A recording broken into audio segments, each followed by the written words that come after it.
we are discussing, we're going to take our exponents. We're not going to talk so much about growth and decay today as we are actually solving equations. Now there's a couple of ways we can do this, but today we're basically going to talk about how we can do it mathematically instead of trying to play around with the calculator quite so much. So basically, here's how this is going to work. We're going to get equations that have variables for exponents. Their bases aren't going to be the same though, and that's a little bit of a problem. So what our job is going to need to be is if the bases, and again, when I talk about bases, I just mean that value that we're taking to the exponent. If your bases are not identical, so like here, 4 and 2, definitely not identical. Adjust, usually just the smaller one. Well, I'll just do this. Or sometimes it's both. Sometimes it may even be the larger one, so I probably should have just said that anyway.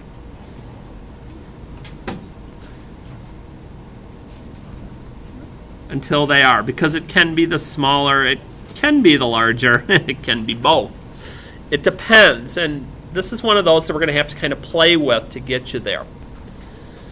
You're going to have a firm foundation on squares and cubes of numbers, because that's where we're going to be making adjustments here. For instance, if I want these bases to be the same, I can't just like divide 4 by 2 and call it 2. That doesn't work.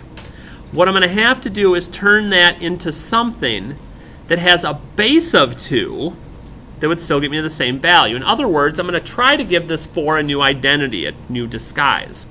And in this first one, it's kind of a giveaway. 4, if I turn into a base of 2, 2 squared also equals 4.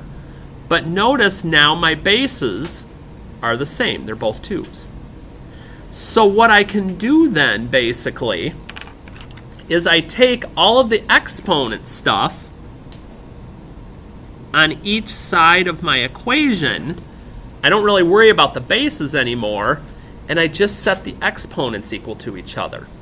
And then I work it like I'd work a regular algebra problem. So I'd go ahead, I'd distribute this through.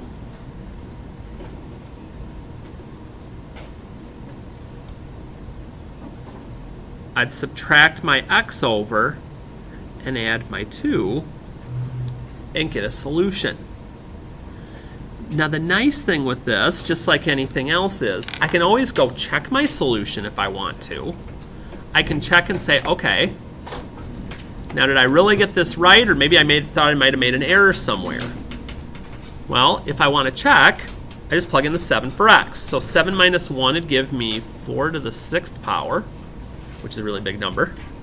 And if I plug in a 7 there, 7 plus 5 is 12, which would give me 2 to the 12th, and they equal. So I did it right. And that's basically what I'm going to be doing with all of these. Now, sometimes they'll be straightforward, other times not so much. Like here, my bases are the same already. We like it when that happens because then we just have to set the exponents equal to be able to find that value that'll make my sides equivalent. Minus over my x, add my 1,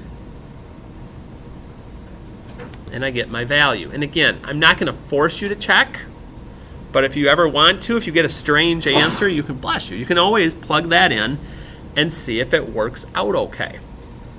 But others, we're going to have to make an adjustment.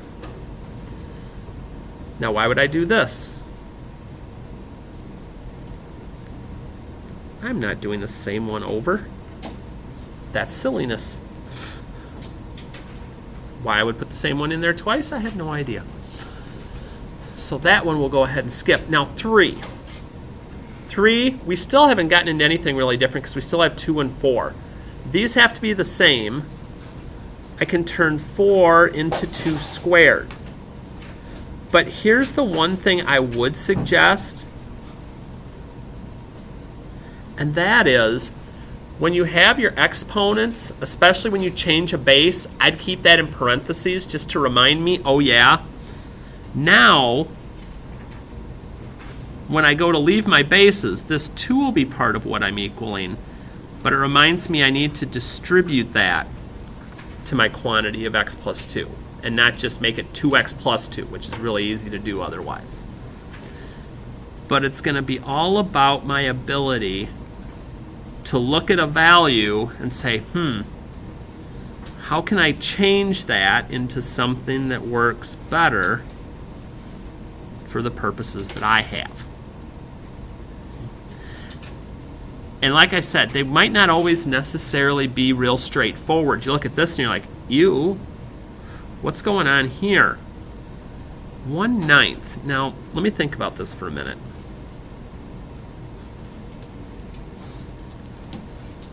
3 trying to get to 9. Now, if it was just 9, what would I have to do to 9 to turn into something with a base of 3?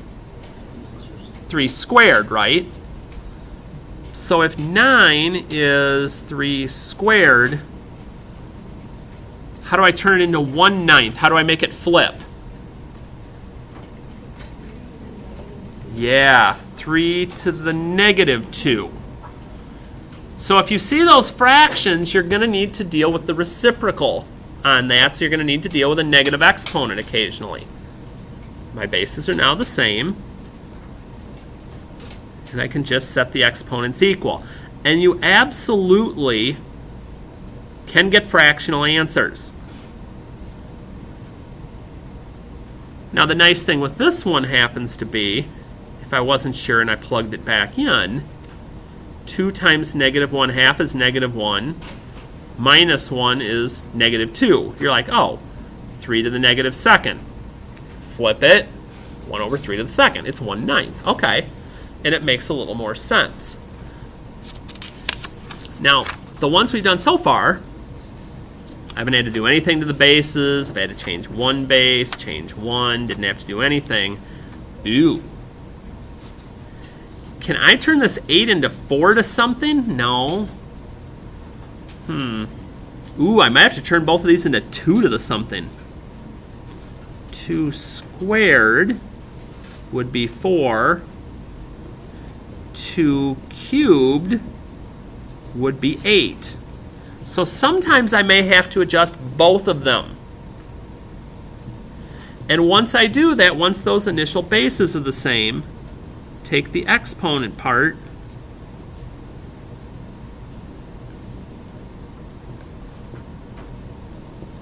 and get those set that way. And then again, now we just basically go back to Algebra 1 to get the rest of our problems situated. And again, don't let the goofy, crazy answers make you think you're incorrect.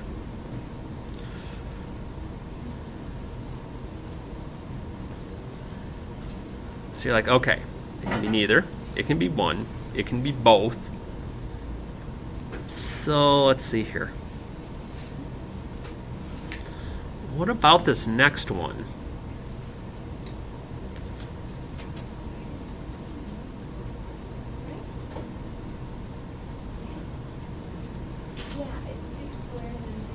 Okay, so 6 squared is 36.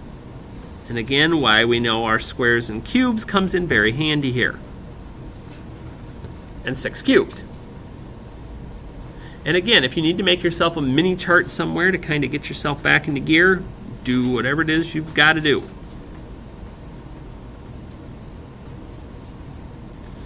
And then again, we're back to Algebra 1 multi-step equations.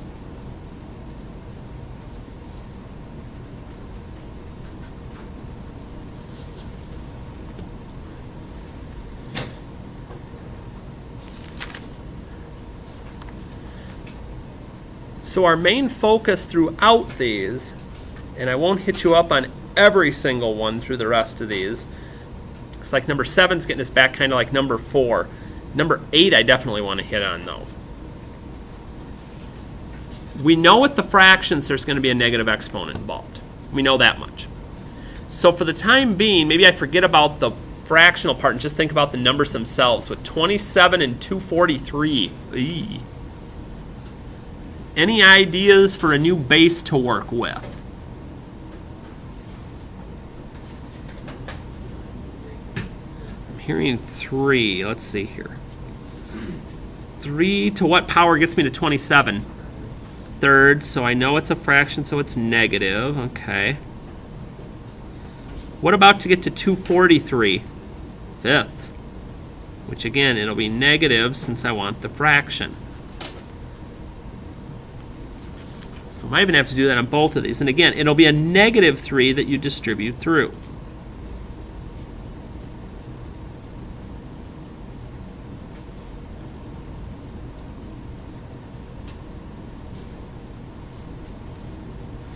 And now it's just going to be a point of being careful and make sure I don't do something silly. And again, don't let the funky numbers get you. Math problems can have funky answers.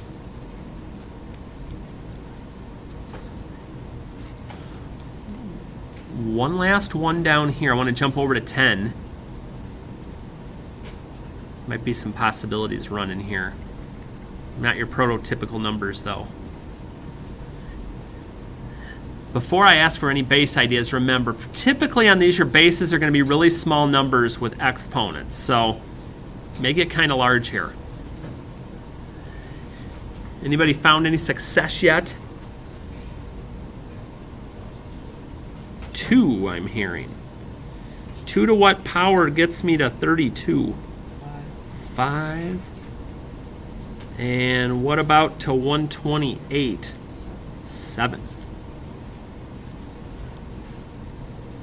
Sometimes we can get into some fairly large exponents here.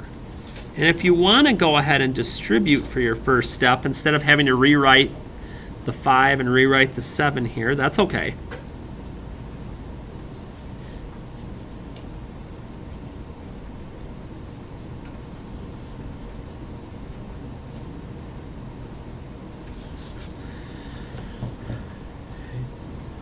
So again, with these, if the base is the same, go for it with the exponents. If they're not, turn those bases until you have a like one using exponents, and then just use the exponents to solve yourself an equation. Okay, so that's a little more interesting. Now we're going to spend the rest of our time we've got working on a couple of application things. Okay, first one's going to be for compound interest. When we get to the quiz and stuff, the formula itself will be there.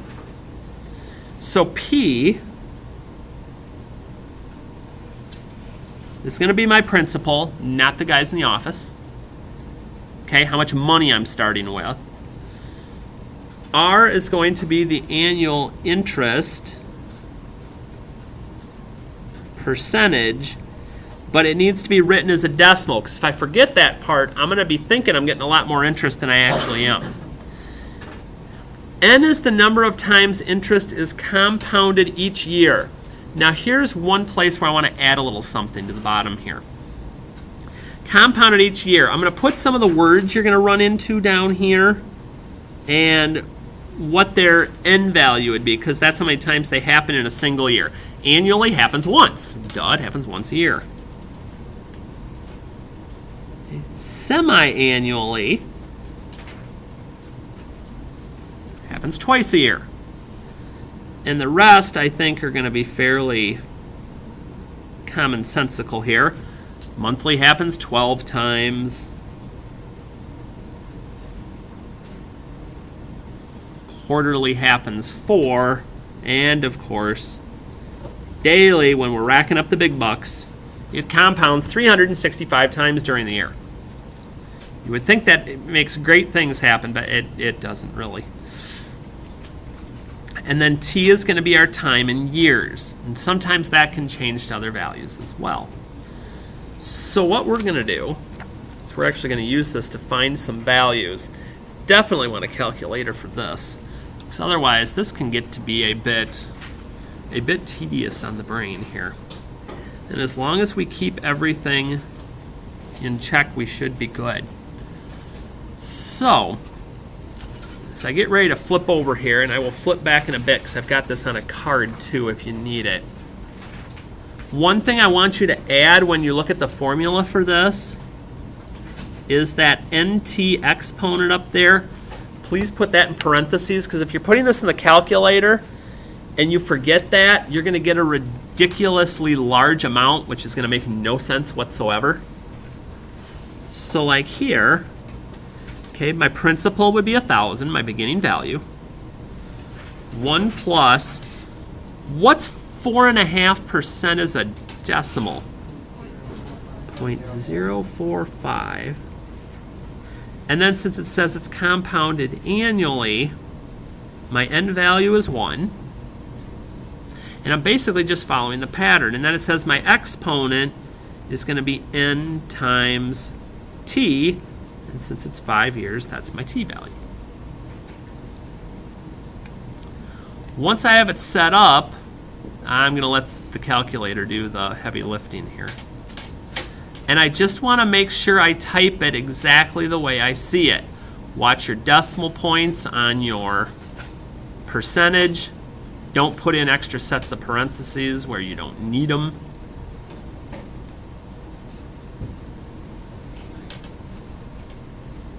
And I'm hoping that when you're doing these, if you were to get some really strange answer like $8,000 for this or something like that, you'd understand that doesn't make any sense for us to be able to do.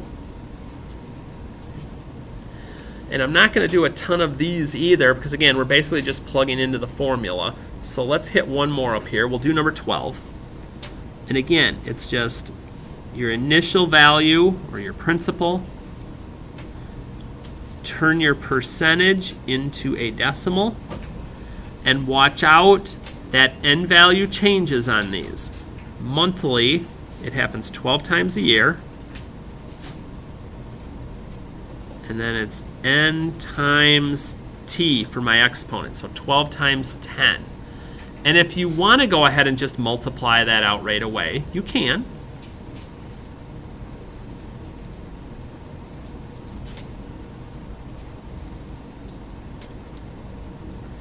So like here, if you see, oh, it's 12 times 10, I'm just going to put 120 up here instead. That's fine.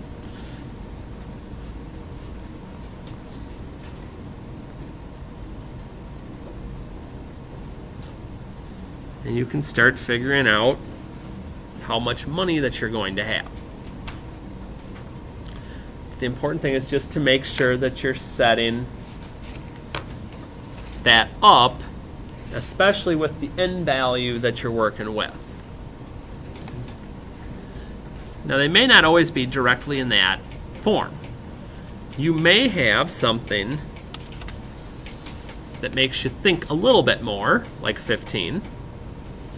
So we've got the Garcias. They have $12,000 in a savings account. The bank pays 3.5% interest compounded monthly on savings accounts. Find the balance in 5 years. Okay. I've got my initial balance, my $12,000.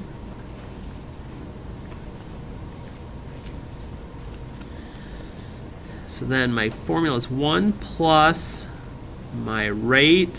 And again, if you've just kind of have one of those moments sometime that you forget that, just divide the percentage by 100. Monthly compounded, 12. Take that end value times my time. So just the same as up above, but it's not coming out and telling you everything quite as clearly as it was before. But still the exact same concept.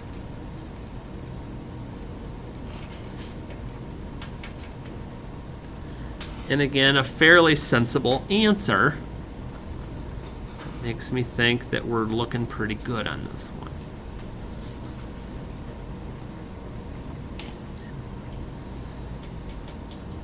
Now, these last two, 16 is more kind of a service message reality check here, because you're always going to run into throughout your life banks and places that'll say, oh, we'll do this, we'll do that, and it sounds so great, and then you actually get to it and you're like, really? That's the only difference there is? It's like, yes. So here, the only difference between these three is going to be the end value that I use. My principal's still the same, my time is still the same, my rate is still the same, I just want you to be able to see what the difference is in all of these. Because again, you will always see in media advertisement people trying to take advantage of you because they think you don't know any better. But you do. So my only difference in all of these is going to be that end value. And we're going to see just how big of a difference it makes whether I'm compounding your interest quarterly, or if I'm doing it monthly, or if I'm doing it daily based on this.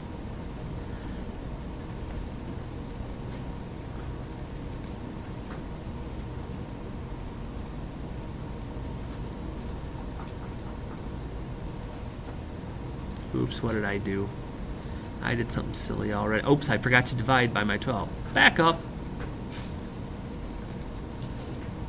That was a good service announcement for being careful when you're typing the problem in. Let's try this again. Okay, that's more sensible.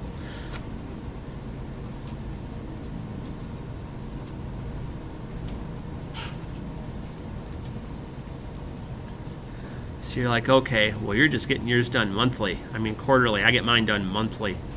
Check out all this extra money I'm going to have to work with here in a minute.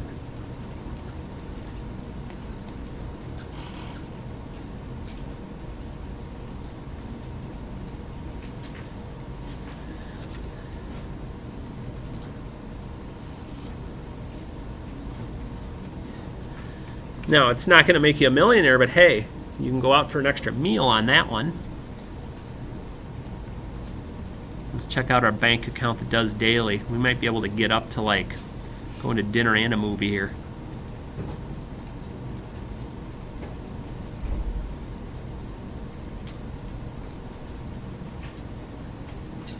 Do I trust myself? Nah.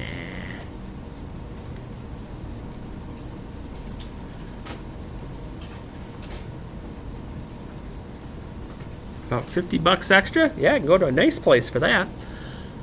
But again, it's not going to make like huge life-altering differences, whether it's quarterly, monthly, or daily. But it still does make you some more, because what happens when they talk about compounded is once you're paid interest that first time, the next time they pay it again, they're paying you interest on that interest. So it's better than simple interest, where they just give you the money the first time, and then it's like, yeah, you don't get more than that.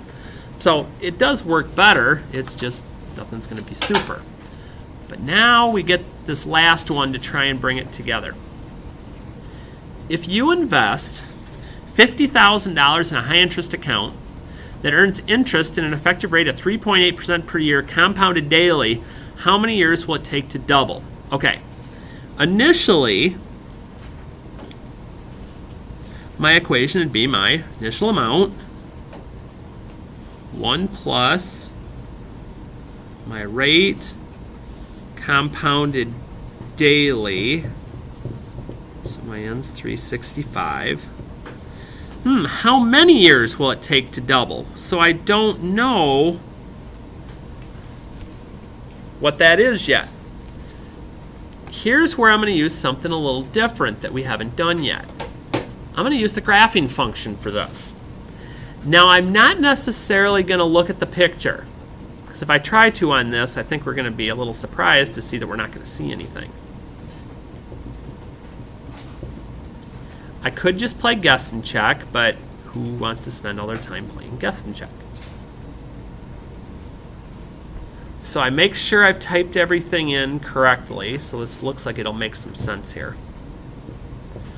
And once I've got it in, I could try to hit graph, but again, unless I change my window around, my 0 to 10 isn't going to help me with 50,000. So I'm going to use my table instead. But we haven't discussed the last part of the question yet. How many years will it take to double? So what value am I going to be looking for in the y column? Yeah, so basically, what x value equals 100,000 for y is basically what I'm trying to see. And it won't take long once it starts to compound. So here you've got to round up to the next year. Like for instance, 18, it's only 99,000. That doesn't work. I know that 19 is like over 100,000, but we got to go up to the next one where it actually occurs. Now, if some of you wanted to get real fancy and put between 18 and 19, that's fine. I don't care. But that's what we've got to do at a minimum on this. Okay? So, your task here with the bookwork, again, this is going to be the next homework check, and it's going to be the first assignment in that one. But, because I know how some of you think, oh, it's not going to be on the homework check, I can put this off. Remember, this is on the quiz, though. So you do want to get some practice, and we'll get some more practice on the quiz preview tomorrow as well. But the homework check the minute you walk in tomorrow, then we'll jump in the quiz preview mode, and we'll go from there.